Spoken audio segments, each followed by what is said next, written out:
Friends, welcome to குறிப்புகள் அறிவோம். இன்றைக்கி என்ன குறிப்பு பார்க்க போகிறோன்னா, பொதுவான குறிப்பு father's role in bringing up a child. குழந்தை வளர்ப்பில் அப்பாவின் பங்கு. குழந்தைய வளர்க்குறதுல அப்பாவோட பங்கு அம்மா ப்ரெக்னெண்ட்டாக இருக்கிறதுலேருந்தே ஆரம்பிச்சிடுது. அந்த குழந்தை பிறந்து வளர்ந்து ஒரு பெரியவனாக ஆகி ஒரு அடல்ட்டாக மாறுற வரைக்கும் அப்பாவோட பங்கு இருக்குங்க. அப்படி அப்பா இன்வால்வ்டாக இருக்கிற ஒரு குழந்தை ஒரு இன்டெலிஜென்ட்டாக, ஒரு ப்ரில்லியண்ட்டாக, ஒரு ஓவராலாக எல்லா விஷயத்துலேயும் நல்ல டெவலப்டு சைல்டாக அவன் இருப்பான். அந்த சைல்டு வளரும்போது அவங்க அப்பா அவனுக்கு ஒரு ஃப்ரெண்டாக, கைடாக, ஒரு மென்டராக இருக்கணுங்க. முதல்ல அப்பா அம்மா ப்ரெக்னெண்ட்டாக இருக்க சமயங்களில் அம்மாவுக்கு சத்தான உணவு, ஓய்வு, உறக்கம், ஆரோக்கியமான ஒரு மனநிலை, மைல்டான ஃபிசிக்கல் ஆக்டிவிட்டீஸு, பக்கத்துலேயே இருந்து கண்ணும் கருத்துமாக பார்த்துக்கிறது, டாக்டர் செக்கப் கூப்பிட்டு போகிறதெல்லாம் பண்ணாங்கனாலே பிறக்கிற குழந்தை ஆரோக்கியமாக பிறக்குங்க.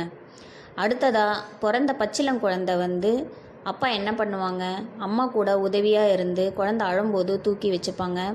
அப்படி அழற குழந்தைய தூக்கும்போது குழந்தைக்கு அப்பா கிட்ட ஒரு எமோஷ்னல் பாண்டு கிடைக்கிது, ஒரு கம்ஃபர்ட் அண்ட் ஹாப்பினஸ் கிடைக்கிது. அடுத்ததாக குழந்தைக்கு டயப்பர் சேஞ்ச் பண்ணுறது, பாத் பண்ணும்போது, ஃபீட் பண்ணும்போதெல்லாம் அப்பா ஹெல்ப் பண்ணலாம். அடுத்ததாக குழந்தை கொஞ்சம் வளர்ந்து பெரியவனாகிறான், நடக்கிறான், விளையாடுறான், டாட்லர் ஏஜில் இருக்கும்போது குழந்தைங்க புது புது விஷயங்களை தெரிஞ்சுப்பாங்க, செஞ்சு பார்ப்பாங்க. அந்த மாதிரி இருக்கிற சமயத்தில் அப்பா ஒரு ப்ளேமேட்டாக இருந்து குழந்தைய என்கரேஜ் பண்ணணும். அவங்கள அவங்களோட ஓன் ஸ்ட்ரென்த்தை அவங்க தெரிஞ்சுப்பாங்க. அடுத்ததாக குழந்தை வளர்ந்து ஒரு ஸ்கூலுக்கு போகிற பருவத்தில் இருக்கும்போது குழந்தைய இண்டிபெண்ட்டாக விட்டுருவாங்க அப்பாங்க. அப்படி இண்டிபெண்ட்டாக விடும்போது குழந்தைக்கு தன்னோட ப்ராப்ளமை தானே சால்வ் பண்ணுற ஒரு திறமை வரும். பியர் குரூப்பில் ஏதாவது ப்ராப்ளம்ஸ் இருந்தாலும் அதை சால்வ் பண்ணுவாங்க. ஸோ அப்பா இந்த மாதிரி பச்சிளம் குழந்தையாக இருந்து வளர்ந்த பிள்ளை ஸ்கூலுக்கு போகிற வரைக்கும் அப்பாவோட ரெஸ்பான்சிபிலிட்டிஸ் என்னென்னு நீங்கள் பார்த்தீங்க. அடுத்து அப்பாவோட பேசிக் ரோல்ஸ் என்னென்னு பார்க்கலாம். அப்பா ஆஸ் அ ப்ளேமேட். அப்பா பிறந்த குழந்தை வளர்ந்த நடக்க ஆரம்பிக்கும் போதே ஒரு ப்ளேமேட்டாக மாறிடுறாரு. அவரே ஒரு குழந்தையாக மாறி அவங்க குழந்தை கூட விளையாடும்போது குழந்தைக்கு பல விஷயங்களை கற்றுக் கொடுக்குறாரு. லைஃப் லெசன்ஸ், அதாவது கூட இருக்கிற மற்ற ஃப்ரெண்ட்ஸுக்கு ஷேர் பண்ணணும் டாய்ஸு. அடுத்து கேம்ஸில் வின் பண்ணுறது, லூஸ் பண்ணுறதெல்லாம் யதார்த்தமான ஒரு ப்ராக்டிக்கல் லைஃபுங்கிறதெல்லாம் கற்றுக் கொடுக்குறாரு. அடுத்து அப்பா as a coach and teacher. அவர் பார்த்திங்கன்னா குழந்தைங்களுக்கு பல விதமான ஸ்கில்ஸை கற்றுக் கொடுக்குறாரு. விளையாடுறது, ஃபுட்பாலாக இருக்கட்டும், இல்லை கிரிக்கெட்டாக இருக்கட்டும். அடுத்து சைக்கிள் ரைடிங். நீங்கள் இப்போ வளர்ந்து ஒரு பெரியவங்களாக இருக்கலாம், நீங்கள் இன்னமும் ஒரு சைக்கிள் எடுத்து ஓட்டுனீங்கன்னா சின்ன வயசில் உங்கள் அப்பா கற்றுக் கொடுத்த மெமரிஸை தாங்க நீங்கள் ரீகால் பண்ணுவீங்க. ஸோ அந்த இடத்துல அப்பாவோட ரோல் ரொம்ப ஸ்ட்ராங்காக இருக்குது.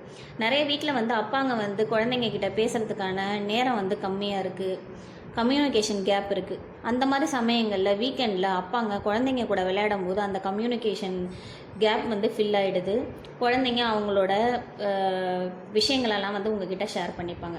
தென் அப்பா ஆஸ் அ ப்ரொடெக்டர்னு பார்த்தீங்கன்னா ஃபேமிலியை ப்ரொடெக்ட் பண்ணுறது ஃப்ரம் ஃபிசிக்கல் டேஞ்சர். ஏன்னா மென் ரொம்ப ஸ்ட்ராங்கர் ஃபிசிக்கலி, அதனால் அவங்க ப்ரொடெக்டராக ஒரு ரோல் ப்ளே பண்ணுறாங்க. அடுத்து ஃபாதர் ஆஸ் அ கம்பேனியன். எல்லா விஷயங்கள்லேயும் தோள் கொடுத்து குழந்தைங்களுக்கு ஹெல்ப் பண்ணுறது. மெயினாக ஃபாதர் ஏன் கம்பேனியனாக இந்த இடத்துல ரோல் எடுக்கணும்னா, அவங்க most of the time not available for the child. 80% time work ஷெட்யூலாக வெளியில் இருக்காங்க. ஸோ அவங்க கூட டைம் ஸ்பெண்ட் பண்ணுற அந்த கொஞ்ச நேரம் குழந்தைங்களுக்கு ரொம்ப ஸ்பெஷல். அப்போ அதை ரொம்ப ஒரு ஹெல்த்தியான பாயிண்ட் ஆஃப் வியூவில் அப்பா எடுத்துகிட்டு போகணும். குழந்தைங்களுக்கு பல விஷயங்களை கற்றுக் கொடுக்கணும். அதனால் நீங்கள் அந்த டைமை ரொம்ப ஹெல்த்தியாக ஸ்பெண்ட் பண்ணுங்கள். அடுத்து father as a role model.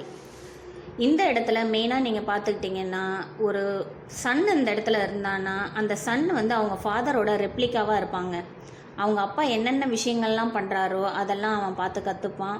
அவங்க அப்பா கூட இருக்க அவங்க லைஃப் பார்ட்னராக இருக்கட்டும், இல்லை வரப்போகிற கெஸ்ட்டாக இருக்கட்டும், அவங்கக்கிட்ட எப்படி நடந்துக்கிறாங்களோ அதெல்லாம் பார்த்து அந்த குழந்தையும் அதே மாதிரி தான் நடந்துப்பான். அதனால் உங்கள் குழந்தை நல்லா இருக்கணும்னா நீங்கள் ஒழுங்காக ஒரு ப்ராப்பர் ரோல் மாடல் க்ரியேட் பண்ணணும். அடுத்து ஃபாதர் ஆஸ் அ ப்ரொவைடர். உங்கள் எல்லாருக்குமே தெரியும், father is the breadwinner of the family. அப்படி இருக்க சமயத்தில் ஃபாதர் இந்த இடத்துல என்ன பண்ணுறாங்கன்னா, மொத்த ஃபேமிலி தேவைகளையும் அவங்க தாங்க பூர்த்தி பண்ணுறாங்க. கூட வந்து மதரும் ஹெல்ப் பண்ணுவாங்க. பட் ஸ்டில் அவங்க தான் வந்து on the whole provider who has to address all the issues and problems of the family. So இந்த மாதிரி டிஃப்ரெண்ட் ரோல்ஸ் இருக்குது ஃபாதருக்கு. ஸோ அதெல்லாம் அண்டர்ஸ்டாண்ட் பண்ணிக்கிட்டு ஒரு சொசைட்டிக்கு ஒரு ஹெல்தி சைல்டை, ஒரு ஹெல்தி அடல்ட்டை வந்து கொடுக்க வேண்டியதில் ஃபாதரோட ரோல் வந்து ரொம்ப இம்பார்ட்டண்ட்டுங்க. அதை அண்டர்ஸ்டாண்ட் பண்ணிக்கிட்டு நீங்கள் வந்து உங்கள் குழந்தை அம்மா கர்ப்பமாக இருக்கும்போது குழந்தைய நீங்கள் அப்பத்துலேருந்தே பார்த்து கண்ணும் கருத்துமாக வளர்த்து ஒரு அடல்ட் இருக்கிற வரைக்கும் நீங்கள் வந்து அவங்கள கொண்டு வரணும். இப்போ இது வரைக்கும் சொன்ன விஷயங்கள்லாம் உங்களுக்கு புரிஞ்சிருக்கும். இந்த வீடியோ பிடிச்சிருந்துச்சுன்னா லைக் பண்ணுங்கள், ஷேர் பண்ணுங்கள், கமெண்ட் பண்ணுங்கள்.